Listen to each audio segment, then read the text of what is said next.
Oh, dumating ka na pala. Bakit ang aga mo naman yatang umuwi? Akala ko naman mamaya ka pa. Tumawag kasi ang nanay ni Rex. May emergency yata sa kanila kaya pinauuwi agad. Alam mo, napapansin ko tuwing magkasama kayo ng boyfriend mo. Lagi na lang may emergency sa kanila. Napansin ko rin yon. Ayoko lang mag-isip ng hindi maganda. Lalo't okay naman ang pakitungo sa akin ng pamilya ng boyfriend ko. Hindi naman sa nangingialam ako, ha? Ano ba ang plano nyo? Hindi ko nga alam, te, kung ano ba talaga ang plano ni Rex sa amin. 10 taon na kami. Kulang na lang talaga, kasal. Pero tingin ko, wala pa sa isip niya na lumagay sa tahimik.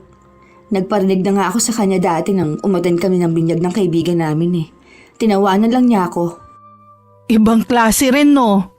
Kung tutusin, nasa tamang edad na rin kayo. Pwede na kayo lumagay sa tahimik. Ito pa, ang dami niyang plano sa pamilya niya. Katulad ng pagtatapusin niya muna yung bunso nilang kapatid sa college.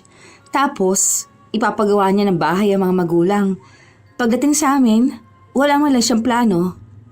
Teka, wala ba siyang kapatid na pwedeng tumulong sa kanya? Para kasing inakunan niya lahat eh. Meron naman sana, kaso mga nag-asawa agad pag-graduate sa college. Kasi yung sumunod sa kanya nabuntis. Yung isa naman na kapatid, nakabuntis naman. Mga magulang naman niya, parehong walang trabaho. Nung makagraduate nga siya noon, nag-resign ang tatay niya dahil pagod na raw sa trabaho. Tingin ko hindi mo dapat pinaabot ng 10 taon ng relasyon nyo. Sa nakikita ko hindi naman kasi ikaw ang priority niya. Hindi niya alam kung paano magpahalaga ng isang relasyon.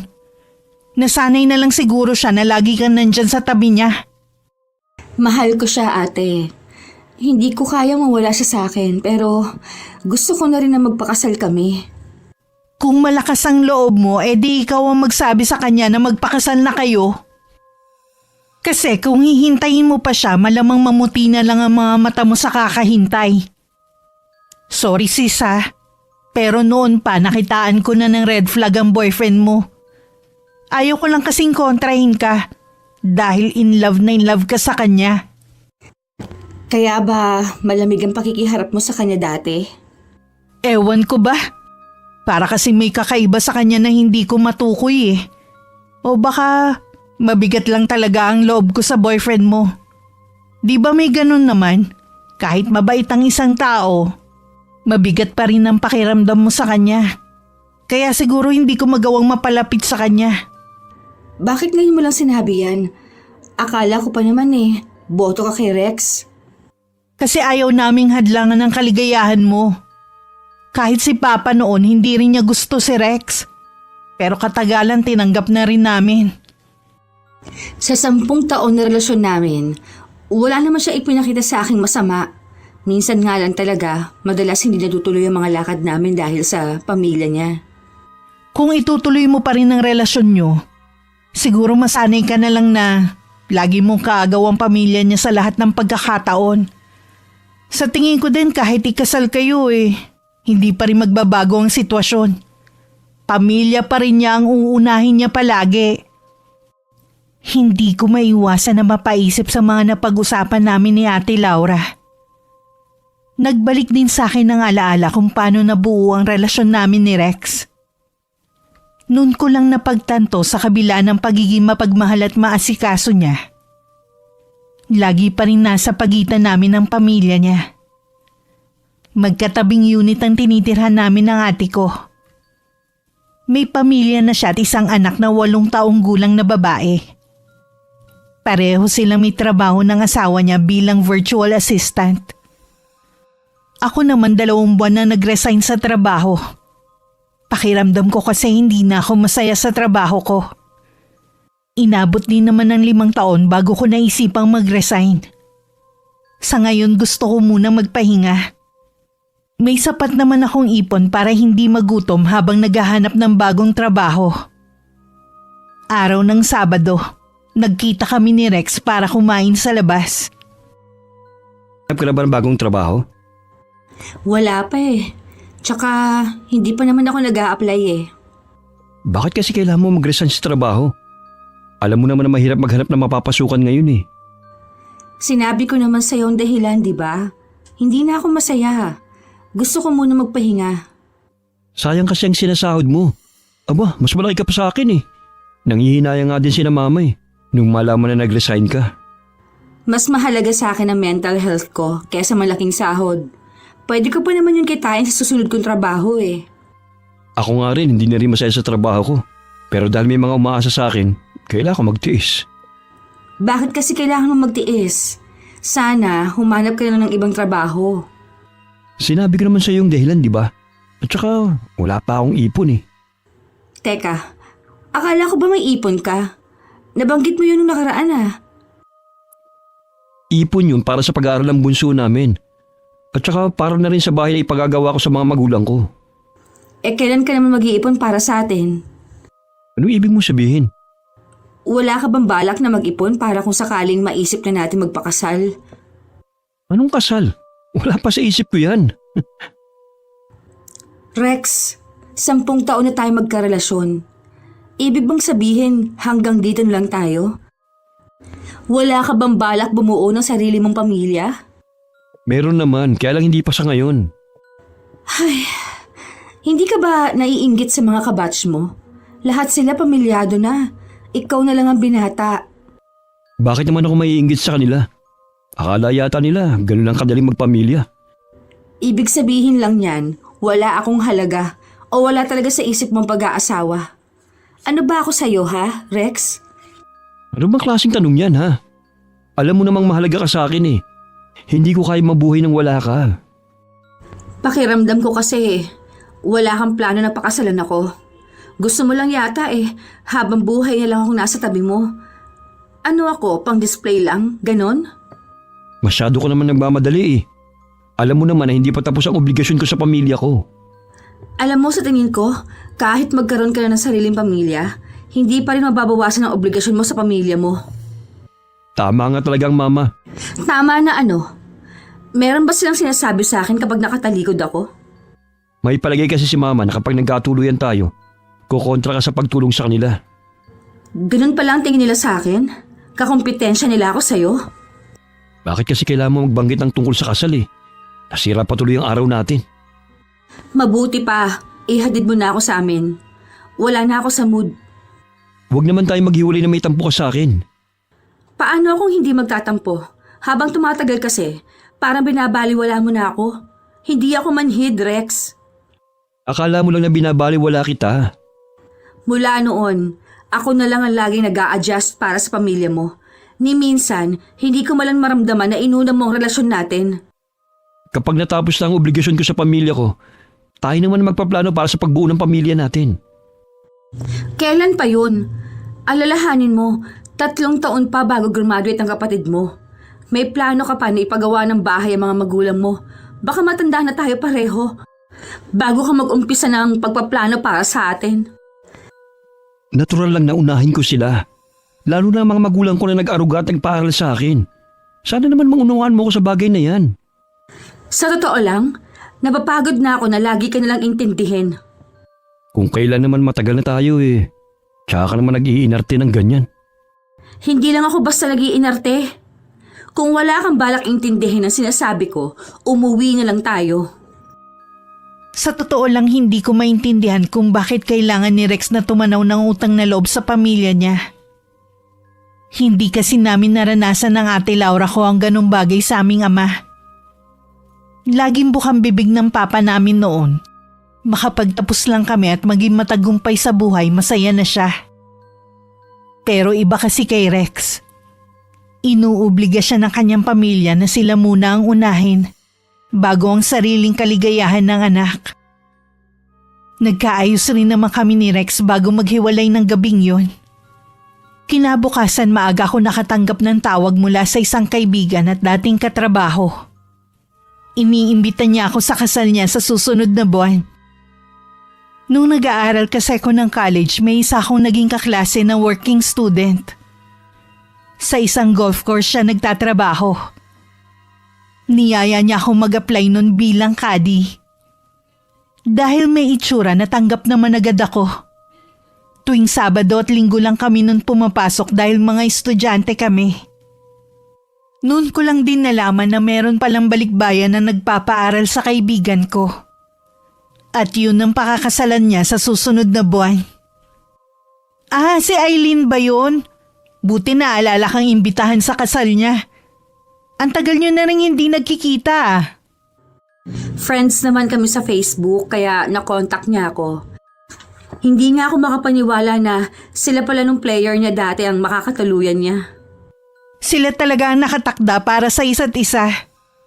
Oo nga. Sa pagkakaalam ko kasi, nang makatapos siya sa college, doon na rin nagtapos ang relasyon nila. Hindi ko alam na magkakabalikan pala sila at ikakasal pa nga. Saan daw ba sila ikakasal? Sa isang resort daw sa Cavite.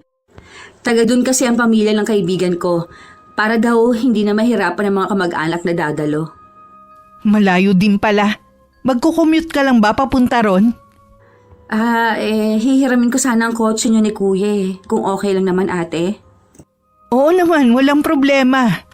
Basta mag-iingat ka lang sa pagmamaneho mo ha.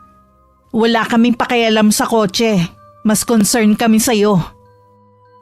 Ay, thank you ate. Huwag ka mag-alala, mag-iingat ako. Isasama mo ba si Rex? Naku, hindi. Alam mo naman yun, may pagka-KJ minsan. Maiinip lang yun dun. Ayoko pa naman sa lahat yung nag-e-enjoy pa ako magaya ng umuwi. Sa bagay nga. Masyado kasing seryoso sa buhay ang boyfriend mo Siya nga pala ate, sa day off mo samahan mo ako sa Japan Surplus. Ha? Anong bibilhin mo dun? Regalo para sa kasalang kaibigan ko. Bakit dun ka bibili? Mahilig yun sa ukay ng mga gamit, lalo na yung mga antigo. Sigurado ako matutuwa yun. O sige, kung doon ba matutuwa ang kaibigan mo Iniisip ko kung magpapaalam pa ba ako kay Rex na dadalo sa kasal ng kaibigan ko sa Cavite. Minsan kasi kapag alam niyang may kalayuan ang pupuntahan ko, hindi niya ako pinapayagan kahit mahalaga pa ang sadya ko. Sa huli sinabi ko rin dahil baka mamaya kasi magyaya din siya sa araw na yun. Natapat kasi na araw ng Sabado ang kasal. Hindi ko naman kilala yung sinasabi mong kaibigan Kilala mo lang siya sa pangalan, pero hindi pa kayo nakikita ng personal. Siya yung working student na nagtatrabaho bilang caddy sa golf course. Parang natatandaan ko na nga siya. Di ba kamo, merong nagpaparal sa kanya na golfer? Oo, sila magpapakasal. Talaga? Di ba may asawa yung lalaki kamo? Matagal lang hiwalay yung lalaki sa asawa niya, kaya nga magpapakasal sila ng kaibigan ko Ibang klase rin no? Sinira niya ang isang masayang pamilya para sa pansariling kapakanan. Walang sinisira ang kaibigan kong si Eileen na pamilya. Hindi mo naman siya kilala para husgahan mo. Huwag mo nang ipagtanggol ang kaibigan mo. Hindi ko siya pinagtatanggol. Mas kilala ko lang kasi siya kaysa sa'yo. Tapos pupunta ka pa talaga sa kasal niya? Para mo na rin sinuporta ng ginawa niyang pagsira sa pamilya ng lalaki. Magkaibigan kami ni Eileen. Natural lang na pumunta ako. Tsaka, inimbita naman niya ako Alam mo, huwag kang pumunta sa kasal niya. Tsaka ang layo ng Cavite. 2 oras lang naman ang biyahe papunta doon. At isa pa, hihiramin ko ang kotse nila Ate Laura para hindi ako mahirapan sa biyahe. Sabi ko naman sa'yo, hindi ka pupunta. Bakit mo ba ako pinagbabawalan ha? Ayoko lang na magkaroon ulit kayo ng komunikasyon ng taong yun. Ayoko siyang maging kaibigan mo. Baka mamaya maimpluwensyahan ka pa niya. Mahirap na. Ano bang klaseng pag-iisip yan? Wala naman ako nakikita masama kung dadalo ako. Ilang oras lang naman yun tapos hindi na ulit kami magkikita pa. Basta ayoko. Kung ayaw mo mag-away tayo, huwag mong ipilit ang gusto mo. Pero Rex, naka-oo na ako kay Eileen. Wala akong pakialam. Basta hindi ka pupunta ron. Magdahilan ka na lang kahit na ano. Hindi ako makapaniwala sa inasal na yun ni Rex. Hanggang hinatid niya ako wala kaming imikan. Gaya ng dati, kay Ate Laura ko lang sinasabi ang lahat ng nangyayari sa amin ng boyfriend ko. Kahit siya hindi makapaniwala sa naging reaksyon ni Rex. Masyado daw mababaw na dahilan para hindi ako payagang umattend sa kasal ng kaibigan ko. Alam mo, Angela, hindi talaga ako makapaniwalang may ganong ugali ang boyfriend mo. Nasanay kasi ko na puro magaganda lang ang kinikwento mo tungkol sa kanya eh. Nagulat nga rin ako sa inasal niya eh. Grabe niyang husgahan si Eileen. Hindi naman sila personal na magkakilala. Kausapin mo ulit siya. Baka naman wala lang siya sa mood kaya nakapagsalita siya ng ganon. Yun nga talagang bala ko, te. Ayoko naman kasi na maliit na bagay eh, palalakihin pa namin. Yayain mo na rin siya para may kasama ka sa pagpunta mo sa Cavite. Baka bukas eh, puntahan ko siya sa kanila. Hindi naman yun umaalis kapag linggo eh. Magdadala na rin ako ng pagkain para sa pamilya niya. Maganda nga yan naisip mong yan. Tsaka, ilang buwan ka na rin hindi nagpapakita sa bahay nila. Oo nga pala, te. Nasaan na mag-ama mo? Kanina ko pa sila hindi nakikita.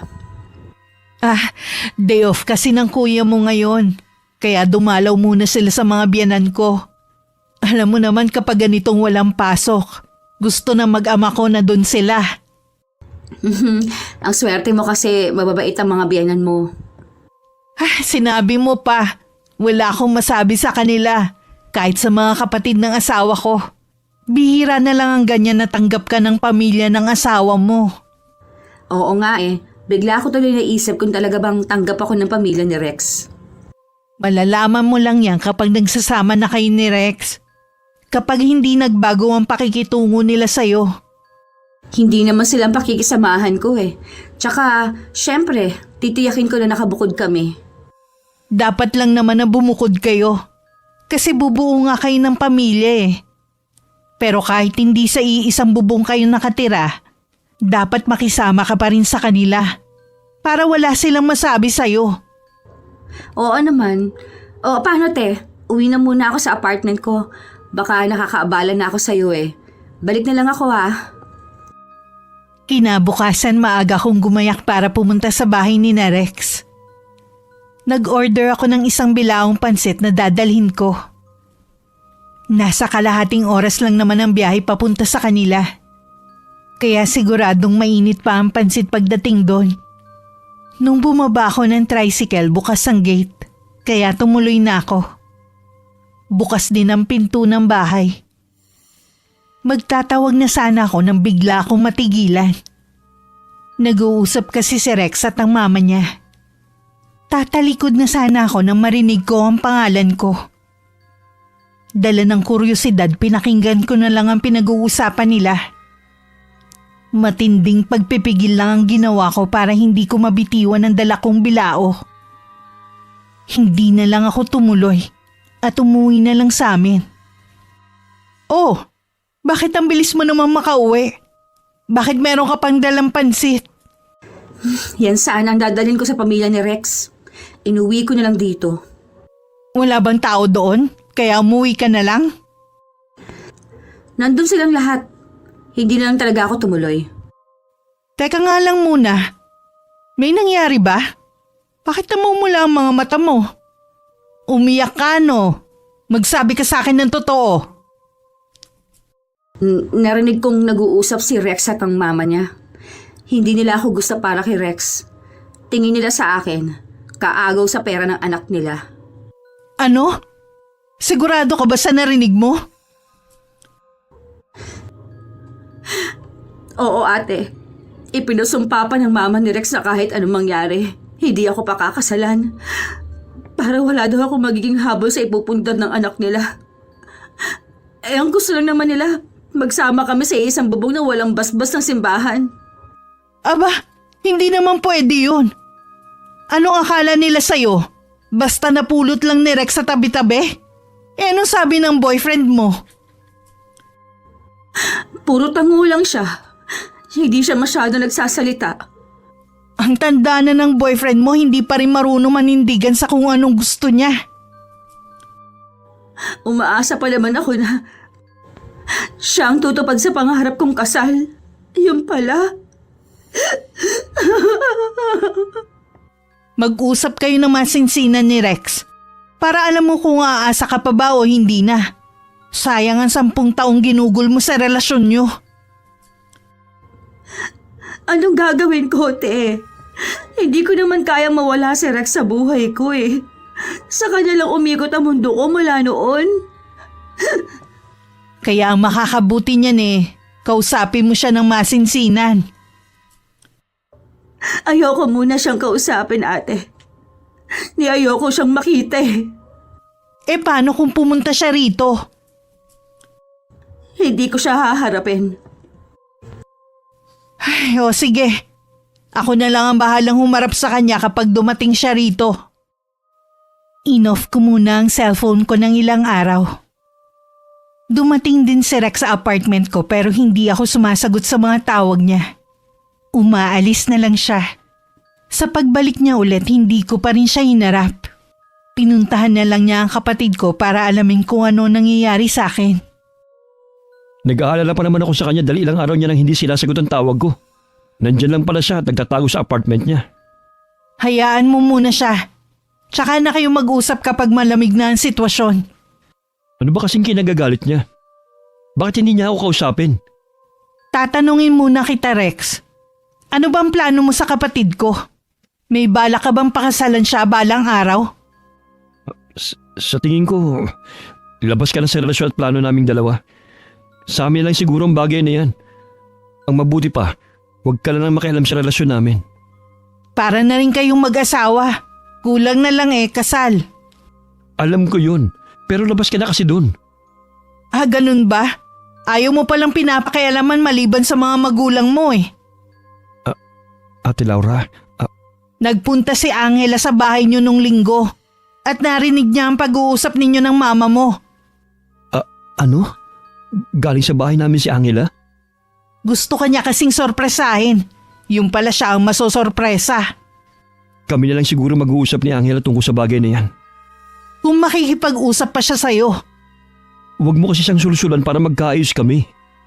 Kung sinusulsulan ko ang kapatid ko, sana hindi umabot ng 10 taon na relasyon nyo. Pasensya natin sa sinabi ko. Magpalamig muna kayo pareho. Tsaka na kayo mag-usap na dalawa. O sige, babalik na ako sa ibang araw. Pasensya na ulit ate. Tinanguan lang ng ate ko si Rex. Ni hindi niya hinatid sa may pinto. Hindi rin may kakaila sa mukha ni Ate Laura ang inis. Nasa loob naman ako ng apartment ko at busy sa pakikipag-chat kay Eileen. Sa 1 linggo na kasi ang kasal niya. Gusto lang niyang kumpirmahin na pupunta ako. Nang matapos ang pag-uusap namin, pumunta naman ako sa kabilang apartment. Nadatnan ko si Ate Laura na wala sa mood. Kaalis lang ni Rex. Buti hindi kayo nagpang-abot. Nasa kwarto kasi ako at abala sa pakikipag-chat kay Eileen. Kaya hindi ko na malayan na bumalik na naman pala siya. Naku, naiinis ako ha. Pinakulo ng boyfriend mo ang dugo ko kanina. Ano bang sinabi niya sa'yo? Tinanong ko lang naman siya kung plano ka ba niyang pakasalan. Wala raw akong pakialam sa inyo dahil relasyon niyo yan. Hindi ko lang gusto ang tono ng pananalita niya. Sinabi mo ba na narinig ko ang usapan nila ng nanay niya? Aba, oo naman. Hayun, natauhan yata kaya biglang bumait. Ay, kakausapin ko na ba siya? Kung ako sa'yo, hayaan mo lang muna siya. Pagkatapos na lang ng kasal ng kaibigan mo siya kausapin. Wala namang masama kung titiisin mo muna siya. Kaya lang namimiss ko na siya eh. Abalahin mo muna ang sarili mo sa ibang bagay para hindi mo siya mamiss. Kahit nahihirapan ang kalooban kung wag sagutin ang tawag at message sa akin ni Rex, sinunod ko pa rin ang ate ko.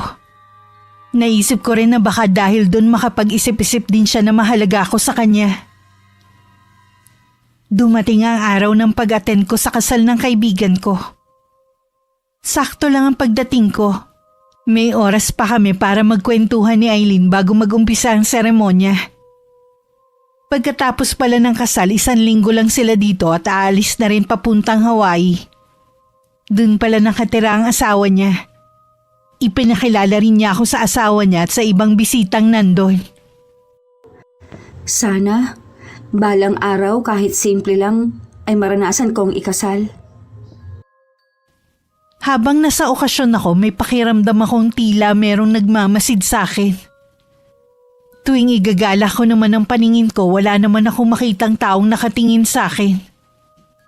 Sa kabuuan, naging masaya naman ang okasyon. Kitang-kita ang saya sa aura ng mga bagong kasal. Dahil malayo pa ang uuwian ko, nung bandang hapon na nagpaalam na ako kay Eileen. Gabi na rin na makauwi ako. Kaya kinabukasan na kami nakapagkwentuhan ng ate ko. Kumusta ang kasal? Ayos lang. Ang importante naman sa okasyon masaya ang bagong kasal. Oo nga pala. Galing dito kahapon si Rex. Nabanggit kong umattend ka ng kasal. Parang hindi niya nagustuhan. Ayaw niya nga kasi ako papuntahin. Ano ba sabi niya? Ilang beses ka raw niyang tinatawagan, hindi ka naman sumasagot. Ay, parang lalong lalala ang alitan namin. Hindi pa naman kayo mag-asawa kaya wala siyang karapatan na pagbawalan ka. Baka mamaya siya pa ang galit kapag nag-uusap kayo. Ipaalala mo sa kanya yung narinig mong pag-uusap nila ng nanay niya. Ayoko na muna siyang pag-usapan. Parang lula pa rin kasi ako hanggang ngayon Narinig ko nga ang pagdating mo, maghahating gabi na yata yun Traffic kasi nung pag-uwi ko Dito ka na lang kumain. May pagkain pa sa kusina. Ikaw na ang bahala doon. Sige te, salamat. Kanina pa nga ako nagugutom Bumalik din naman agad ako sa apartment ko pagkatapos kumain. Abala na rin kasi ang mag-asawa sa trabaho nila. Habang ang anak naman nila nasa bahay ng mga biyanan ni Ate Laura. Pagbukas ko sa messenger, maraming chat si Rex. Mukhang galit nga ito. Hindi ko muna pinansin yun. Binasa ko muna ang mga chat sa akin ni Eileen. Sabi niya may kaibigan ng asawa niya na nagandahan sa akin. Gusto raw nung lalaki na makilala pa ako. Ibinigay din daw nito ang account ko. Nag-send din si Eileen ng picture ng lalaki. Isa raw yung matandang binata na nakabase na sa Hawaii. Napakunot naman ang noo ko nang makita ko ang picture ng lalaki. Gwapo kahit may edad na. Sabi pa ni Eileen, mayamang doktor daw ang lalaking ito. Siguro siya yung nagmamasid sa akin sa okasyon. Kaya pakiramdam ko may nakatingin sa akin. May ilang sandali ko rin tinitigan ng litrato ng lalaki bago ko binitiwan ng cellphone ko. Nakarinig kasi ko nang humakatok sa may pinto. Kinutuban ako na baka si Rex yun. Lumapit ako sa may pinto at saka yun binuksan. Hindi nga ako nagkamali. Seryoso at bahagya pang salubong ang kilay niya na nakatingin sa akin. Wala ring imik na basta na lang pumasok sa loob ng apartment ko. Bakit hindi mo sinasagot ang mga tawag at mga chat ko? Natuloy ka rin pala sa pagpunta mo sa kasal ng kaibigan mo. Hindi ba sabi ko sa'yo huwag kang pupunta ron? Sino ka para pagbawalan ako? Hindi pa naman kita asawa at wala kang karapatan na magalit sa akin. Nasabi nga pala sa akin ni Ate Laura kung bakit ka nagagalit. Yung narinig mong pag-uusap namin ni Mama, wala lang yun. Sige, kung wala lang yon, itakda na natin ang kasal natin. Ha? Hindi pa tayo handa Wala nga tayong pera. Kahit simpleng kasal lang, wala namang kaso sa akin yun Anghela naman. Alam mo may obligasyon pa ako sa pamilya ko. Nag-aaral pa ang kapatid ko. Alam mo, kahit dumating yung panahon na mag-asawa na tayo, hindi pa rin matatapos ang obligasyon mo sa pamilya mo. Ilang beses natin na pag-usapan ito. Intindihin mo naman ako, pamilya ko sila. Lagi na lang kitang iniintindi, maski ang pamilya mo. Tapos malalaman ko, hindi naman pala nila ako tanggap. Tingin sa akin ng mama mo, isang kakumpetensya sa'yo. Nabigla lang ang mama sa mga sinabi niya. Gusto ko naman talaga nila Kita mo naman kapag nasa amin ka, di ba? Malay ko ba kung nakikipagplastika lang sila kapag kaharap ako? Hindi totoo yan. Tanggap ka nila. Maniwala ka sa akin. Kung totoo yan, bakit kailangan sabihin sa'yo ng mama mo na huwag akong pakasalan? Sa tingin mo kaya, hindi ako karapat dapat pakasalan? Kung meron man akong gustong pakasalan, ikaw lang yun. Wala nang iba. Sa totoo lang, hindi ko na alam. Tsaka na lang siguro tayo mag-usap. Angela naman, malit na bagay lang yun, pinalalaki mo masyado. Pag-isipan muna natin kung dapat ba natin ituloy ang relasyon natin. O sige, pero hindi kita basta isusuko. Palamigin muna natin ang sitwasyon. Nang makaalis si Rex, hindi ko na napigilan ng mapaiyak. Sigurado na mahal ko siya. Kaya lang nagkaroon na ako ng pagdududa sa kanya nang marinig ko ang pag-uusap nilang mag-ina. Marami akong kakilala na pinipilit pa rin magsama kahit ayaw ng pamilya ng lalaki. Pero sa huli nasira din ang pagsasama nila. Ayoko naman na ganun ang mangyari sa akin. Pero nangihinayang naman ako sa 10 taon naming relasyon. Naguguluhan ako, ate. Ano bang dapat kong gawin? Naiintindihan ko naman na mahal mo si Rex. Siya lang ang naging boyfriend mo simulat sa pool. Kaya lang sa nakikita ko may ugaling tinatago yung boyfriend mo. Sa tingin mo kaya naging bulag ako sa pagmamahal ko sa kanya? Oo, walang duda sa bagay na yan. Kahit nga si Papa hindi rin niya gusto si Rex. Kahit na inabot na kayo ng 10 taon. Tama lang pala na maghiwalay muna kami. Kung ako sa'yo, tuluyan ko na siyang hihiwalayan. Ate naman. Sa tingin ko kasi hindi ka talaga magiging masaya sa kanya. Ibaling mo na lang sa iba ang atensyon mo. Subukan ko na lang siguro maghanap ng mapapasukang trabaho. Okay din yan. Importante na may trabaho ka. Para hindi ka minamalit ng pamilya ni Rex. Baka kaya nakapagsalita ng ganun ng mama niya akala yata aasa ka na lang sa anak nila. Dahil wala kang trabaho. Siguro nga, ate. Mabuti pa mamasyal na lang tayo. Huwag kang mag-alala, sagot ko. Wala ka bang trabaho ngayon? Mamaya pa. O ano, bihis ka na. Tsaka na lang tayo lumabas, te. Wala rin kasi akong ganang lumabas. Sigurado ka? Oo. Sasabihan na lang kita kapag gusto kong gumala. O sige. Pero iwasan mo ang magmukmuk sa apartment mo ha. Pumunta ka lang dito kapag naiinip ka.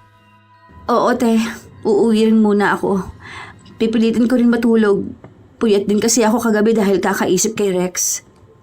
Huwag mo nang isipin ng lalaking yun. Hayaan mo na siya. Sarili mo na lang muna ang isipin mo. Nang makauwi ako sa apartment, nakaramdam naman ako ng lungkot. Naisip kong mali yata na tinanggihan ko ang alok ni Ate Laura. Humiga na lang ako sa kama at nagbukas ng cellphone. Ilang sandali hindi na rin ako nakatiis na hindi i-chat si Rex. Pero ganun na lang ang gulat ko nang makitang nakablock na ako sa kanya. Napaiyak na lang ako sa sama ng loob. 1 linggo rin ako nagmukmuk sa apartment ko. Hindi ko rin pinapansin ang mga chat ni Finn. Ang kulit naman ng isang ito. Kahit anong gawin mo, hindi mo mahihigitan si Rex. Dahil sa pagkamiss ko kay Rex, pinuntahan ko siya sa kanila. Pero mama lang niya ang inabutan ko. Ang dating mabait at magiliw makiharap sa akin ay napalitan na ng pagiging magaspang ang ugali. Ipinagtabuyan niya ako at sinabihan pang hindi kami bagay ng anak niya. Layuan ko na raw si Rex dahil ako ang humahadlang sa pag-asenso ng binata. Mulang nagawa kundi umuwi na lang ako sa amin. Ang tigas din naman ng ulo mo, Angela. Nagawa mo pa talagang pumunta ron? Gusto ko lang naman makita si Rex. Gusto ko na makipag-ayos sa kanya eh. Nagsisisi na ako na itinaboy ko siya noon. Hindi ko pala kaya mawala siya. Sabi mo nga nakablock ka na sa kanya. Ibig sabihin nun gusto rin niyang makipaghiwalay sa'yo. Sana nakipag-usap siya ng maayos. Sinabi niya na maghiwalay na kami. Ibig lang sabihin nun hindi siya tunay na lalaki. Walang paninindigan at walang sariling desisyon. Ate, Tulungan mo naman ako. Hindi ko kaya mawala siya. Tumigil ka na nga sa pag-iyak mo. Kalimutan mo na siya. Mabuti pa ibaling mo na lang sa ibang lalaki ang atensyon mo para mabilis kang makalimot.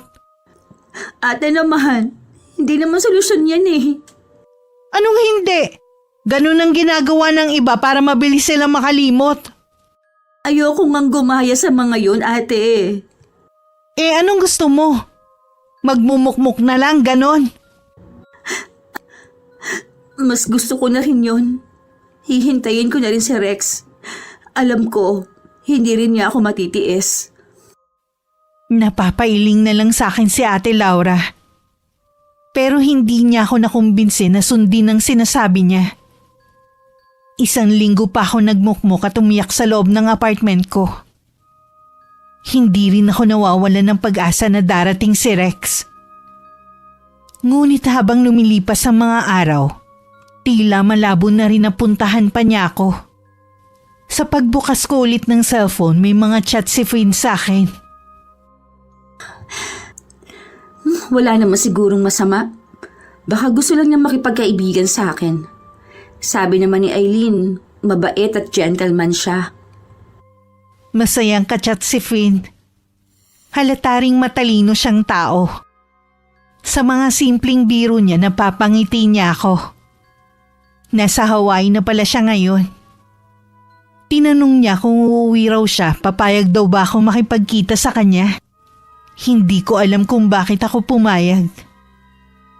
1 linggo pagkatapos dumating nga siya at pinuntahan pa ako sa tinutuluyan ko. Nakipag-usap din siya sa kapatid ko. Kitang-kita naman ang gulat sa mukha ni Ate Laura. Kaya nang makaalis si Finn, hindi na niya ako tinigilan sa kakatanong.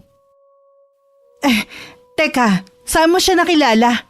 Sa isang dating site ba ha? Kaibigan siya ng asawa ni Eileen. Nakita daw niya ako sa kasal nun kaya hiningi kay Eileen ng Facebook account ko. Doktor ba ka mo sa Hawaii? Oo, at matandang binata. Jackpot ka na sa kanya. Ate naman, para naman binibenta mo na ako sa kanya. Tingin ko sa kanya mabuti siyang tao. Dahil mayaman siya? Hoy, hindi lang yun. Basta iba yung aura niya kasi. Tsaka, biruin mo. Imbis na kitain ka lang niya sa ibang lugar, mas gusto niyang pumunta rito sa atin. Samantalang si Rex mo, patago-tago pa kayo noon. Hindi naman tama na pagkumparahin mo silang dalawa. Basta, boto ko sa kanya para sa'yo.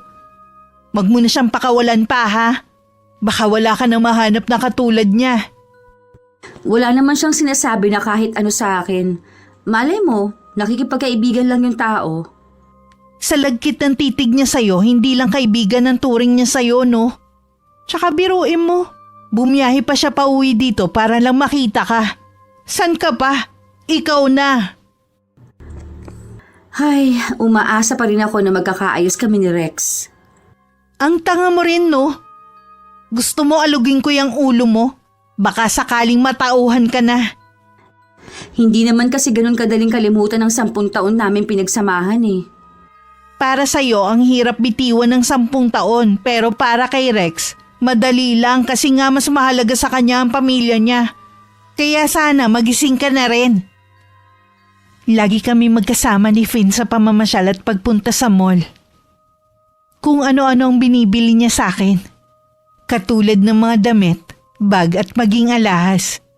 Sa kanya ko lang naranasan kung paano ituring na parang reyna. Noong una nahihiya pa akong sabihin kung anong gusto ko. Hanggang sa nawala na rin ang hiya ko. Sinulit namin habang nandito siya sa Pilipinas. Lagi kaming nasa bakasyon at pumupunta sa iba't ibang lugar. Minsan pa nga kasama sina Ate Laura at ang mag-ama niya. Sa 1 linggo na ang alis ko. Kung pwede lang sana kitang isama sa pagbalik ko sa Hawaii. Parang ang bilis nga ng panahon. Ganun yata kapag masaya at nag-e-enjoy, hindi talaga namamalaya ng oras. Kahit nandun na ako, magpapadala pa rin ako ng perang panggastos mo. Nakakahiya naman. Hindi mo naman ako asawa para padalhan. Doon na rin naman tayo papunta eh. Kaya ang pera ko ay pera mo na rin. Tama bang pagkakaintindi ko? Balak mo akong pakasalan? Oo naman. Unang kita ko pa lamang sa'yo sa kasal. Ikaw nang naiisip kong pakasalan. Masyado naman yatang mabilis. Hindi pa nga natin lubusan na nakikilala ang isa't isa. Kapag kasal na tayo, marami na tayong oras para makilala ang isa't isa. Hindi ko alam kung anong isasagot ko. Masyado kang mabilis. Bakit kailangan natin patagalin kung nagkakasundo naman tayo, hindi ba? At saka, hindi kasi ako naniniwala sa ligawan. Siguro dahil sa ibang bansa ka na't nakatira, kaya nahawa ka na ng kultura nila. Siguro nga, kung papayag ka sa alo ko, hindi lamang yan ang matatamasa mo. Mas marami pa akong pwedeng ibigay sa'yo. Basta maging tapat ka lamang sa akin. Napatango na lang ako kay Finn. Nang araw na yun naging formal ang relasyon namin. Bago siya umalis, dumalaw pa siya kay Ate Laura. Hindi na rin ako naghatid sa kanya sa airport dahil meron namang maghahatid sa kanya. Nang malaman ni Ate Laura na sinagot ko na si Finn, tuwang-tuwa siya. Yan ang pinakamagandang desisyon na ginawa mo. Talaga ba, te? Oo naman, gaganda ang buhay mo sa kanya. Makakarating ka pa sa ibang bansa. Ewan ko ba? Parang hindi ako masaya. Parang may kulang. Oh, iniisip mo na naman ba si Rex? Ano ka ba naman, Angela? Kalimutan mo na ang taong yun. Wala naman siyang buting na idulot sa'yo eh. Hindi katulad ni Finn. Gaganda ang buhay mo sa kanya. Ay, tama ka, te. Kailangan ko nang kalimutan si Rex. Kung gusto talaga niya makipag-ayos, sana noon pa. Napakatagal na niyang hindi nagpaparamdam. Natitiyak ko sa'yo na hindi ka magsisisi sa naging desisyon mong yan. Oo nga pala, te. May mga pinamili pa sa inyo si Finn. Hindi lang siya mabait, galante pa. Siguradong matutuwa nito si Papa. Dahil sa wakas nakalaya ka na rin kay Rex. Huwag mo munang banggitin kay Papa, ate. Ako na lang magsasabi sa kanya. O sige, payo ko lang sa'yo para hindi ka maguluhan. Alisin mo na sa sistema mo si Rex. Okay? Paano ko siya makakalimutan kung lagi mo naman binabanggit ang pangalan niya? O sige, pasensya ka na. Hindi ko na siya babanggitin kahit kailan. Naging maayos naman ang mga sumunod na araw. Kahit magka-chat at video call lang kami ni Finn, naging masaya naman ako. Gaya ng pangako niya sa akin, regular siyang nagpapadala sa akin ng pera. Ayaw na rin niyang ituloy ko ang paghahanap ng trabaho. May pagkakataon pa rin namang naiisip ko si Rex. Hindi ko akalain na magpapakita pa siya sa akin. Hindi ako makapaniwalang siya ang nasa labas ng pinto ng apartment ko. Malaki kasi ang pinayat niya at nangangalumata pa. Parang ilang araw na rin siyang hindi nag-aahit. Pwede ba akong tumuloy? Oo naman, pasok ka. Upo ka. Salamat. Sana di ako nakakaabala sa'yo. Hindi naman. Ay, nagkasakit ka ba? Bakit ang laki ng ibinagsak ng katawan mo? Muntik na ako magkasakit na sa kakaisip sa'yo. Pasensya na kung ngayon ako nagpakita sa'yo. Binanggit ba ng mama mo na pumunta ako sa inyo? Oo, nasabi nga niya. Pasensya ka na rin kay mama kung nagawa niyang ipagtabuyan ka. Pagkatapos ng 10 taon, lumabas din ang tunay na ugali ng mama mo. Huwag si mama pag-usapan natin, kundi tungkol sa atin. Anong tungkol sa atin? Alam kong galit ka sa akin dahil matagal akong hindi nagpakita sa'yo. Sana mapatawad mo ako. Magsimula muli tayo. Bakit kasi ngayon ka lang nagpakita? Patawarin mo ako. Ang dami kasi nangyari eh. Para kasi akong naiipis sa dalawang nag-uumpugang bato. Hindi na kita pipilitin na ako ang piliin mo. Doon ka na lang sa pamilya mo. Sa hindi na matapos-tapos na obligasyon mo sa pamilya mo. Inausap ko na sila. Kung talagang mahal nila ako, tatanggapin ka nila ng buo. Hindi na rin ako magbibigay kung lagi nila tayong hahadlangan. Hindi ko alam kung kaya pa kitang tanggapin. Huwag mo namang sayangin ang 10 taon natin pagsasama. Alam kong mahal mo pa rin ako. Pagkatapos ng pag-aaral ng kapatid ko, planuhin natin ang pagpapakasal. Sa katunayan, nag-iipon na ako. Hindi na ako nakatutol nang yakapin ako ng mahigpit ni Rex. Umiiyak din siya kaya alam kong nagsisisi na siya sa ginawa niyang pagtalikod sa akin. Dahil mahal ko pa rin si Rex, tinanggap ko muli siya sa buhay ko. Hindi yun nagustuhan ni Ate Laura. Galit na galit siya sa naging desisyon ko. Nababaliw ka na ba? Bakit tinanggap mo ulit si Rex sa buhay mo? Paano si Finn? Mahal ko pa rin kasi si Rex. Hindi ganun kadali na basta ko nalang itapon ng 10 taon na pinagsamahan namin. Angela, buong buhay mo magiging kahati ang pamilya niya. Samantalang kay Finn, wala kang pakikisamahan. Lahat kaya niyang ibigay sa'yo. Makikipaghiwalay na ako kay Finn. Ayoko rin naman kasi siyang lokohin. Kay Rex ka makipaghiwalay. Wala ka namang mapapala sa kanya. Kay Finn, magiging maayos ang buhay mo. Hindi sa lahat ng oras pera ang mahalaga. Unawain mo naman ako. Nasasabi mo lang yan ngayon. Pero darating ang araw na pagsisisihan mo na si Rex ang pinili mo. Ang totoo niyan, te, naguguluhan ako. Isa lang ang alam ko, si Rex ang mahal ko. Bakit pa kasi nagpakita pa yung si Rex sa'yo Napagtanto daw niya na mahal niya ako at hindi niya kaya mawala. Kinausap na rin daw niya ang pamilya niya. Ngayon lang yan. Pero hindi habang buhay makokontrol niya ang pamilya niya. Kung makikita mo lang sana ang itsura niya nung pumunta siya sa apartment, sobrang nangayayat siya sa pag-iisip sa akin. Naging miserable ka rin naman nung matagal siyang hindi nagpakita sa'yo Oo nga, pero dumating naman si Finn sa buhay ko kaya kahit papaano nakalimutan ko siya kahit sa sandaling panahon. Pag-isipan mo mabuti ang desisyon mo. Huwag puro puso ang gamitin mo. Utak ang mahalaga. Kailan ka pa naging mukhang pera, ate?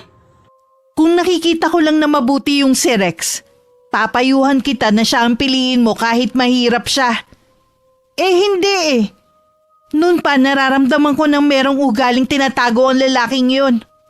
Biruin mo sa loob ng ilang taon hindi man lang siya humaharap sa amin ni Papa. Hindi mo malaman kung takot siya sa tao o meron lang siyang iniiwasan na tanong mula sa amin Siguro kailangan ko lang munang mapag-isa. Sa kabila ng pagtutol ni Ate Laura, itinuloy ko pa rin ang relasyon namin ni Rex. Hindi ko rin pinutol ang komunikasyon namin ni Finn. Hindi naman laging pumupunta sa apartment ko si Rex kaya nakakapag-usap pa rin naman kami ni Finn. Araw yun ng Sabado, nagyaya si Rex na lumabas kami. Hinatid niya rin ako sa amin. Niyaya ko muna siyang magkape bago siya umuwi. Ngayon ko lang napansin na bago pala ang cellphone mo. Ha? Nung 1 linggo ko lang to binili. Mahal yan Buti nakabili ka kahit wala kang trabaho. Malaki ang ipon ko sa loob ng ilang taon kong pagtatrabaho. Tsaka, suportado pa rin naman kami ng papa namin kahit may bago na siyang kinakasama sa probinsya. Mabuti ka pa may ipon. Pansin ko rin ang dami mong bagong gamit dito sa apartment mo Luma na rin kasi ang mga gamit ko dito, kaya pinalitan ko na. Dapat pala ginamit na lang natin yung ipon mo para makapagpakasal. Ha? Ikaw itong lalaki tapos ganyan ka mag-isip? Practical lang naman ako. Tsaka wala namang masama, di ba? Kaysa kung saan napupunta ang pera mo. Ako nga, ultimo pambili ng brief, pinag-iisipan ko pa mabuti. Ikaw yun! Bakit kailangan mo ako ikumpara sa'yo? Alam mo naman ang sitwasyon ko Kung nagmamadali ka na magpakasal tayo, pwede namang ikaw munang gumastos. Tapos kapag nagsasama na tayo, ako pa din ang gagastos at yung kita mo, mapupunta lang sa pamilya mo, ganun ba? Siyempre magtutulungan tayo. Tama talaga si Ate Laura. Habang buhay ko nalang magiging kahati ang pamilya mo. Ano bang pakialam ng ate mo sa atin, ha? Sinasabi lang naman niyang nakikita niya sa'yo. Nagpapasulsul ka na naman sa ate mo. Pwede ba? Huwag siyang makialam sa relasyon natin. Labas na sa kamo. Ba't ba ganyan ka magsalita sa ate ko? Kung sakali na magpapakasal tayo, magiging pamilya mo na rin siya. Ikaw lang naman ang mahalaga dahil tayo magsasama.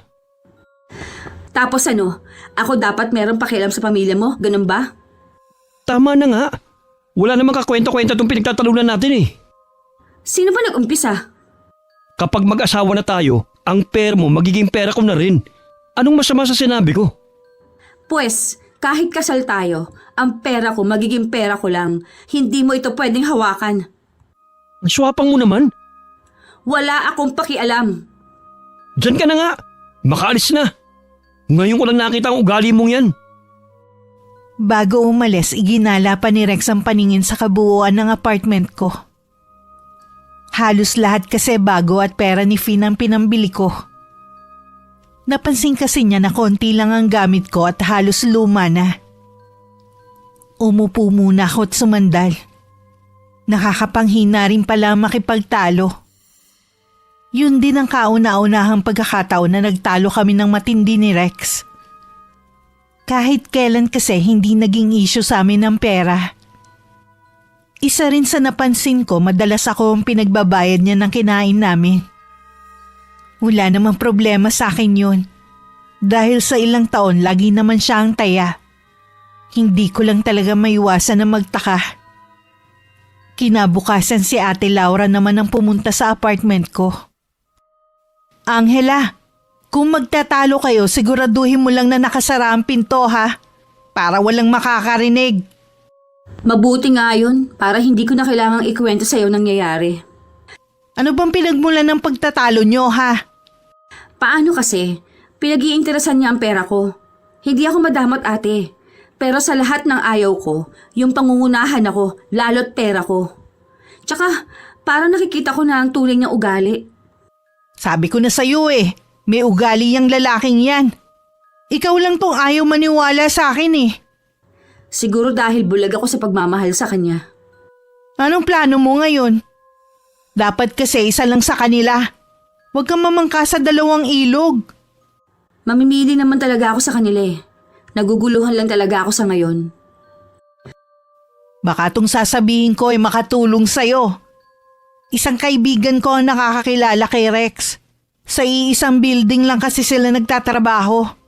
Nakadispal ko daw ang boyfriend mo. Mabuti na lang daw hindi na siya kinasuhan. Sa ngayon yata nagtatrabaho siya sa isang maliit na kumpanya na maliit lang ang sahod. Wala siyang nababanggit sa akin. Bakit pa niya babanggitin sa'yo kung ikakasira naman niya? Baka yun ang dahilan kung bakit matagal bago siya nagpakita sa'yo. Sabi mo nga, laki ng ibinagsak ng katawan niya, di ba? Baka sobrang pag-iisip sa nagawa niya at hindi pag-iisip sa'yo gaya ng sinasabi niya. Hindi ba nakaka-guilty naman kung ngayon ko pa siya iiwan? Kung kailang meron siyang pinagdadaanan? Ay, kaya nga sinabi ko to sa'yo para mapabilis ang desisyon mo na makipagkalas sa kanya. Hindi yung maaawa ka pa yata sa nagawa niya. Ngayon ko naisip na kaya pala kakaiba ang mga kinikilos sa nitong mga huling araw. Baka plano niya magpakargo sa'yo pati pamilya niya. Kaya ngayon pa lang mag-isip ka na, hoy. Huwag kang magpakatanga. Hindi na yan uso ngayon, no? Dahil hindi ko kayang sabihin kay Rex ng harapan na gusto ko na makipaghiwalay, dinaan ko na lang sa chat. Nagkaroon din kami ng matinding pagtatalo na nauwi sa pagmumura niya sa akin na noon lang niya ginawa. Halata sa kanya ang pagiging desperado. Sinabihan pa niya ako kung kailan kailangan niya ng masasandalan. Saka ko pa siyang iiwan sa ere. Ilang beses din siyang pumunta sa apartment ko. Pero nakina Ate Laura ako at nagtatago. Okay na, wala na siya. Umalis na rin sa tapat ng apartment mo. Ay, mabuti naman. Hindi talaga niya ako titigilan. Dapat pala, kinausap ko na lang siya ng personal noon. Wala na tayong magagawa, tapos na yun. Ang importante, nakipaghiwalay ka na sa kanya. Naisip ko na lumipat na lang kaya ako ng tinitirhan. Sabi kasi ni Finn, maghanap daw ako ng kondo. Gusto niya kasi kapag umuwi siya dito, doon din siya tutuloy. Yun naman pala maghanap ka na. Kesa naman sa hindi ka patahimikin ng ex mo. Ganun na nga ang gagawin ko. Hindi ko rin kasi maiwasan ang kabahan. Kahit naman sino eh. Para ba namang nababaliw na si Rex? May kasalanan din naman ako kung bakit siya nagkakaganon eh. Huwag mo akuin lahat. May kasalanan din naman siya. Patulong na rin ate. Baka may kakilala ka na may alam ng kondo. Huwag kang mag-alala. Marami akong kakilala na pwedeng tumulong sa atin. Sa loob ng 1 linggo ay nakalipat na ako sa kondo. Medyo malayo nga lang yun kina Ate Laura pero ayos na rin. Dahil alam ko hindi na ako mapupuntahan ni Rex sa bago kong tinitirhan. Lingid sa akin pumunta ulit si Rex sa apartment ko. Nang makitang bakante na yun, pumunta siya sa apartment ng kapatid ko. Hinarap naman siya ni Ate Laura. Nandito ba si Angela? Wala siya dito. Lumipat na siya ng tirahan. Ano? Ikaw siguro nagsusulsul kay Angela para hiwalayin ako, no? Hindi ka karapat dapat sa pagmamahal ni Angela. Doon ka na lang sa pamilya mo. May plano na kami magpakasal ni Angela. Sigurado ka bang kaya mong buhayin ang kapatid ko? Kulang pa nga ang kinikita mo sa pamilya mo eh. Natural magtutulungan kaming dalawa. Alaga naman na ako lang kakayod. Tapos magpapasarap lang ang kapatid mo? Tama lang nakalasan ka ng kapatid ko. Ngayon pa lang nakikinikilita ako na ang magiging buhay niya sa'yo. Magtapat ka nga. May iba na bang kinuhumalingan niyang kapatid mo? Kung meron man, labas ka na doon. Wala ka nang pakialam pa. Sinasabi ko na nga be. Lalaki ang dahilan kung bakit biglang nanlamig sa akin si Angela. Sinong lalaki niya? Sabihin mo! Wag mo nang alamin kung sino. Isa lang ang masasabi ko. Mas mapapabuti sa kanya si Angela. Dadalhin pa siya sa ibang bansa. Ibig sabihin mayaman ang ipinilit niya sa akin. Mukha talaga kayong pera magkapatid. Ano ngayon? Kesa naman sa mamas boy na katulad mo. Hindi makawala sa saya ng nanay. Walang sariling desisyon. Magiging miserable lang ang buhay ng kapatid ko sa'yo. Kaya tama lang na ipagpalit ka sa isang mayamang doktor. Pagbabayaran ng kapatid mong ginawa niya sa akin. Sinusumpa ko yan. Lahat ng sakit na binigay niya sa akin, ibabalik ko ng doble. Hindi rin siya pakikinabangan ng lalaki niya. Umalis ka na dito bago pa ako tumawag ng pulis. Ikaw ang magiging sanhi ng dadarasing hirap ng kapatid mo! Sinabi nang umalis ka na dito eh. Nababaliw ka na talaga.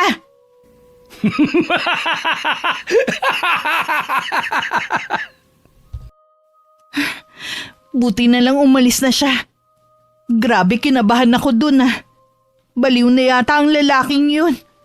Wala pa naman akong kasama dito ngayon. Naging tahimik naman ang pagtira ko sa bago ko nilipatan. Abala rin ako noon dahil parating si Finn. Sa pagkakataong yun magtatagal siya para ayusin ang kasal namin. Ngayon ko napagtanto na tama ang naging desisyon ko na si Finn ang pinili ko. Dumating ang araw ng pagdating ni Finn. Ako mismo ang sumundo sa kanya pauwi sa kondo. Pagdating inasikaso ko agad siya para maramdaman niya ang pagpapahalaga ko sa kanya. Kaya ako gustong umuwi dito dahil sa pag-aasikaso mo eh. Bumabawi lang ako sa'yo. Umorder na lang pala ako ng paborito mong ulam. Pasensya ka na ha. Hindi pa ako gaano marunong magluto eh. Ayos lang yan. Madali lang naman pag-aralan ng pagluluto eh. Sabi nga pala ni Ate Laura, pupunta siya dito bukas. Di ba nga, nag-request ka ng bilo-bilo? Ipagluluto ka raw niya. Masarap magluto ang ate ng ganon. Ang bait naman ng ate mo. Mabait talaga yon. Siya nga pala, kailan tayo uwi sa probinsya nyo? Gusto ko kasing formal na hingi ng kamay mo sa papa mo. Pwede naman sa 1 linggo. Gusto rin kasing sumama ng ate, tsaka magpahinga ka na muna. O sige. Ano, pwede na ba tayong kumain? Nagugutom na kasi ako eh. Teka lang, maghahanda lang ako. Habang kumakain, masaya pa kami nagkukwentuhang dalawa. Nang bigla kong makaramdam ng pananakit ng ulo. Hindi ko na lang yun pinahalata kay Finn. Habang naghuhugas ako ng mga plato, biglang umikot ang paningin ko. Bigla ring nangasim ang sikmura ko. Parang gustong lumabas ng lahat ng kinain ko. Nang hindi ko na napigilan ng sarili ko, sumuka na ako. Labis ang sinda ko dahil may kasama yung mga buhay na uod na nagtatalunan pa. May kasama rin mga ipis at alupihan. Lahat ay gumagalaw. Napasigaw ako sa matinding takot, kaya tinawag ko na si Finn. Ano nangyayari? Bakit ka sumisigaw? Sumuka ako. Yung suka ko, merong mga uod. Wala naman ah. Halos lahat ng mga kinain mo, inilabas mo. Ayos naman pakiramdam mo ngayon? Medyo, talaga bang wala kang nakita na kahit ano? Wala talaga. Ang mabuti pa magpahinga na lang tayo. Bukas magsha-shopping tayo. Mabuti pa nga. Baka pagod ka lang. Hindi ba sabi mo namili ka at nag-ayos ng kondo para sa pagdating ko? Siguro nga. Gusto ko lang kasi na maging komportable ka sa pagtira mo dito. Salamat at inaalala mo ko lagi. Siyempre naman. Naging napakabait mo sa akin eh. Lahat ibinigay mo. Kulang pa nga yan eh. Marami pa akong plano para sa ating dalawa. Kasama sa mga plano kong pamilya mo. Nakakataba ng puso na marinig sa isang lalaki na kasama ang pamilya ko sa maganda niyang plano. Naalala ko na naman bigla si Rex. Kahit kailan wala siyang binanggit tungkol sa pamilya ko. Puro na lang pamilya niya. Mga plano niya sa mga yun. Puro din siya daing noon. Kahit kailan hindi niya ako hinayaan na magkwento naman ng problema ko. O di kaya tungkol sa pamilya ko. Tuwing iniimbita ko siya na umuwi noon sa probinsya namin, lagi na lang niyang bukang bibig, gastos lang daw. Ilalaan na lang daw niya sa pamilya niya. Kaya siguro hindi rin naging malapit sa kanya si Papa. Kinabukasan hindi rin kami natuloy ni Finn sa paglabas. Inaapoy kasi ako ng lagnat. Mabuti na lang kumpleto ako ng gamot sa eskaparate. Pasensya ka na ha. Kararating mo lang mag-aalaga ka na agad na may sakit. Wala yun. Kaligayahan kong mag-alaga ng pasyente. Lalo na kung para sa mahal ko. Salamat. Napakabait mo talaga. Siya nga pala. Umorder na lang ako ng pagkain natin. Baka parating na yun. Hindi ako nagugutom eh.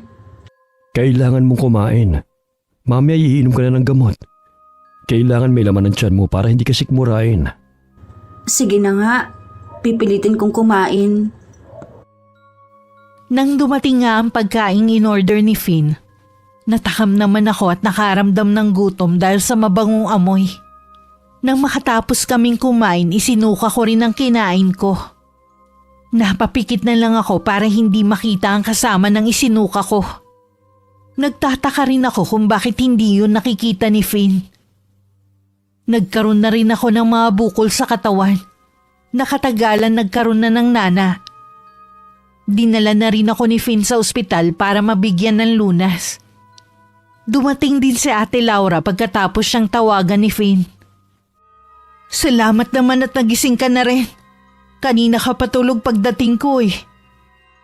Wala kasi akong tulog kagabi eh. Magdamag kumikirot ang mga sugat ko. Parang tinutusok ng mga karayom. Hinihintay nga ni Finn ang mga resulta ng pagsusuri sa'yo ng mga doktor.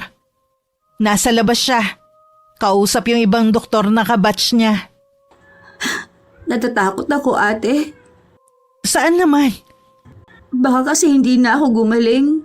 Tapos iwan na lang ako ni Finn. Sa tingin ko naman hindi niya gagawin yan. Mahal na mahal ka nung tao eh. Ang totoo niyan, te. Tingin ko hindi pang karaniwan ang sakit ko. May palagay ako may gumaganti sa akin. Anong ibig mong sabihin? May mga buhay na uod, ipis at alupihan ang isinusuka ko. Ay Diyos ko, may bumabarang sa'yo. Pero sino naman kaya? Si Rex. Hindi magagawa ni Rex sa akin ang iniisip mo, ate. Nung huli kami nagkita, Nagbanta siya na ibabalik sa'yo lahat ng sakit na dinanas niya. Ako daw ang magiging dahilan kung bakit mo yung dadanasin. Ako kasi ang sinisisi niya kung bakit mo siya iniwalayan. Anong gagawin natin, ate? Maghahanap ako ng magaling na manggagamot. Kung nasa probinsya lang sana tayo, may magaling na manggagamot doon. Kung ganun, umuwi tayo sa probinsya. O sige, kakausapin ko lang si Finn.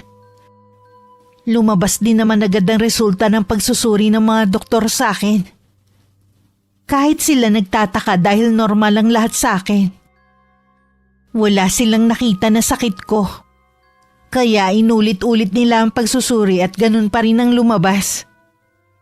Dun na kinausap ni Ate Laura si Finn. Kahit kasi si Finn labis na ang pagtataka. Dahil kahit siya kumbinsidong malala ang lagay ko. Huwag na nating ilipat pa ng ibang ospital si Angela. Iuwi na lang natin siya sa probinsya namin. Pero bakit? May magaling bang doktor sa inyo? Hindi doktor ang kailangan ng kapatid ko kundi isang albularyo. Hindi kita maintindihan, Laura. Malala ang sakit ng kapatid mo. Hindi itong oras para makipagbiruan. Seryoso ako, Finn. Yun din ang gusto ni Angela. Sabihin mo nga, ano ba talagang sakit ni Angela? May bumabarang sa kapatid ko. Barang baka mo? Totoo ba yun? Oo. May palagay ako na ang may kagagawa nun ng dating boyfriend ni Angela. Gusto niyang gantihan ng kapatid ko. Dahil ikaw ang pinili niya. Sige, uuwi tayo ng probinsya nyo. Pero kapag hindi siya gumaling, hayaan niyo akong dalhin siya sa pinakamagaling na doktor. Kung kinakailangan, dadaling ko siya sa ibang bansa at doon ipapagamot. Salamat. Ngayon ko lang napatunayan na mahal mo nga talaga ang kapatid ko. Umuwi muna si Ate Laura para magpaalam sa kanyang mag-ama. Kahit ang bayo ko kumbinsido na may bumabarang sa akin. Matapos marinig ang kwento ni Ate Laura. Dahil sa nararamdamang emosyon, pinuntahan ni Ate Laura ang bahay ni Rex. Naniniwala kasi ang kapatid ko na siya ang may kagagawan ng pagkakasakit ko. Bakit ka nandito? Alam kong ikaw ang nasa likod ng pambabarang kay Angela. Nakikiusap ako sa'yo. Tigilan mo na siya. Makipagbalikan muna siya sa akin para patigilin kong mama ko. Mama mo ang bumabarang sa kapatid ko. Oo, malakas ang kapangyarihan ng mama ko. Walang makakatalo sa kanya. Kaya kung ako kay Angela, pumunta siya rito at humingi ng kapatawaran. Hindi nga makapaglakad ang kapatid ko. Nanghihina siya ngayon sa ospital. Hindi ka ba naaawa sa kanya? Siya nga hindi naawa sa akin eh. Kung kailan kailangan ko siya, sa kanya ako tinalikuran.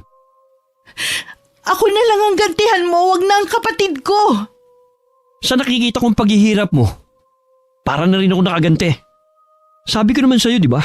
Ikaw ang magiging sanhi ng pagdurusa niya. Wala na bang halaga sa'yo ang 10 taong pinagsamahan niyo? May halaga sa akin ang pinagsamahan namin.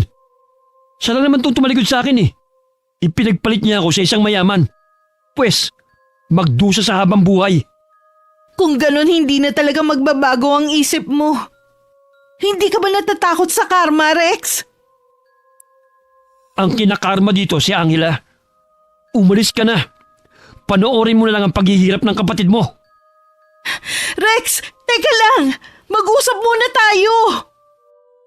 Tinalikuran na ni Rex ang kapatid ko. Wala namang magawa si Ate Laura kundi ang umalis. Pagbalik niya sa ospital, malala na ang lagay ko. Agad na rin nila akong binyahin ni Finn pauwi sa probinsya namin. Alam na ni Papa at madrasta namin ang pagdating namin. Sa kabila ng nakakalungkot na pangyayari, mainit pa rin tinanggap ni Papa si Finn. Ipinatawag na agad ni Papa ang kilala niyang magaling na albularyo. Agad naman natukoy nito kung sino ang nasa likod ng pambabarang sa akin. Pilit niya yung kinukumbinse na bawiin ang sumpa. Sa nakasaradong pinto, dinig nila ang mga ungol ko na parang nahihirapan. Huwag kang mag-alala. Magaling na albularyo dito sa amin si Kadadoy. Lahat ng may sakit kaya niyang gamutin. Pasensya ka na, Laura. Nirerespeto kong paniniwala niyo. Pero hanggang ngayon kasi, hindi pa rin ako naniniwala sa barang. Gusto ko lang kayong pagbigyan. Pero kapag hindi pa rin gumaling si Angela, ibabalik ko siya sa ospital. Naiintindihan naman kita, Finn. Salamat sa pagsama mo sa amin dito sa kabila na hindi ka naniniwala. Kaya ako lumabas ng bahay. Hindi ko kasi matagalan na naririnig kong paghihirap ni Angela. Parang dinudurog ang puso ko. Manalig tayo. Gagaling din si Angela. May awa ang Diyos. Sang-ayon ako sa sinabi mo. Tanging siya lamang ang makapangyarihan sa lahat. Gusto kong sisihin ang sarili ko kung bakit nangyari yun sa kapatid ko.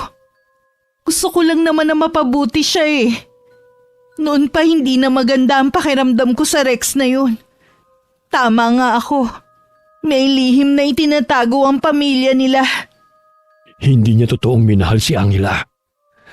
Dahil kung mahal niya si Angela, hindi niya magagawang saktan ito. Yun ang palagay ko. Gusto lang niya si Angela dahil pwede niyang ipagmalaki kahit kanino. Maganda, matalino, at may magandang trabaho. Isa lang naman ang gusto ng kapatid ko ang pakasalan siya. Pero hindi pa niya maibigay. Sinayang lang ni Angela ang 10 taon ng buhay niya sa lalaking yun. Tuluyan nang napahagulgol si Ate Laura. Si Finn naman ay inalo-alo siya habang umiiyak.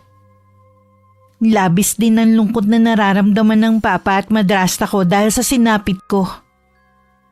Wala pa ring tigil sa pakikipag-usap sa isip si Mang Dadoy. Nakikipagmatigasan kasi ang mama ni Rex. Ayaw nitong bawiin ng sumpa sa akin. Kaya walang pagpipilian ng albularyo kundi ang ibalik sa kanya ang sumpa. Isang Latin ang paulit-ulit na winiwika ni Mang Dadoy. Habang hawak ang librong naglalaman ng kahindik-hindik na sumpa. Higit pa sa sinapit ko ang ginawa ni Mang Dadoy sa mama ni Rex. Ilang sandali pa, huminto na sa pagbigkas ng pagdadasal ang manggagamot.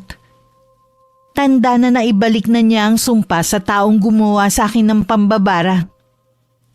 Pakiramdam ko galing ako sa mahimbing na pagkakatulog. Pagmulat ko ng mga mata naroon si Finn, si Ate Laura, ang papa at madrasta ko. Magaling ka na, Angela. Natalo ni Mang Dadoy ang mama ni Rex. Kumusta ang pakiramdam mo? Magaan na. Wala na rin ang mga sugat ko sa katawan. Mabuti na lang naagapan natin ang pagkakabarang sa'yo. Alam mo naman ng ibang nagiging biktima. Talagang pinahihirapan. Pwede ba natin sampahan ang kaso ng dating boyfriend ng kapatid mo? Ang totoo niyan hindi naman talaga pinaniniwalaan ng barang sa husgado Baka isipin pang nababaliw lang tayo. Kung ganun, hindi rin pala makukuha ni Angela ang hustisyang nararapat sa kanya. Karma na lang siguro ang bahala sa kanila. Ang importante, magaling na si Angela. Alam ko na hindi ito ang tamang oras. Pero gusto ko na rin gawin. Gusto kong hingi ng formal ang kamay ni Angela sa inyong pamilya niya. Hindi ko na napigilan pa ang maluha dahil sa kaligayahan. Maging si Ate Laura ay naiiyak na rin. Agad namang ibinigay sa amin ni Papa ang basbas niya. Pumayag din sila ng madrasta ko na sa lugar na yun kami ikasal ni Finn.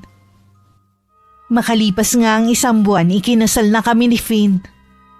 Pagkatapos ng 3 buwan, bumalik muna siya sa ibang bansa dahil sa trabaho niya. Naiwan naman ako na nag-aasikaso ng mga papeles ko. Isang araw, hindi ko inaasahan na magkukrus muli ang mga landas namin ni Rex. Nakiusap siya na pagbigyan ko siyang mag-usap muna kami kahit sandali. Salamat dahil pinagbigyan mo ko na makausap ka. Kumusta ka na?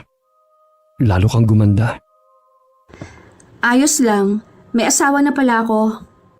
Yung bang mayamang doktor ang nakatuluyan mo? Oo. Malapit na rin ako sumunod sa kanya sa ibang bansa. Doon na kami titira. Swerte mo naman. Sa totoo lang, hindi ganitong buhay ang pangarap ko noon.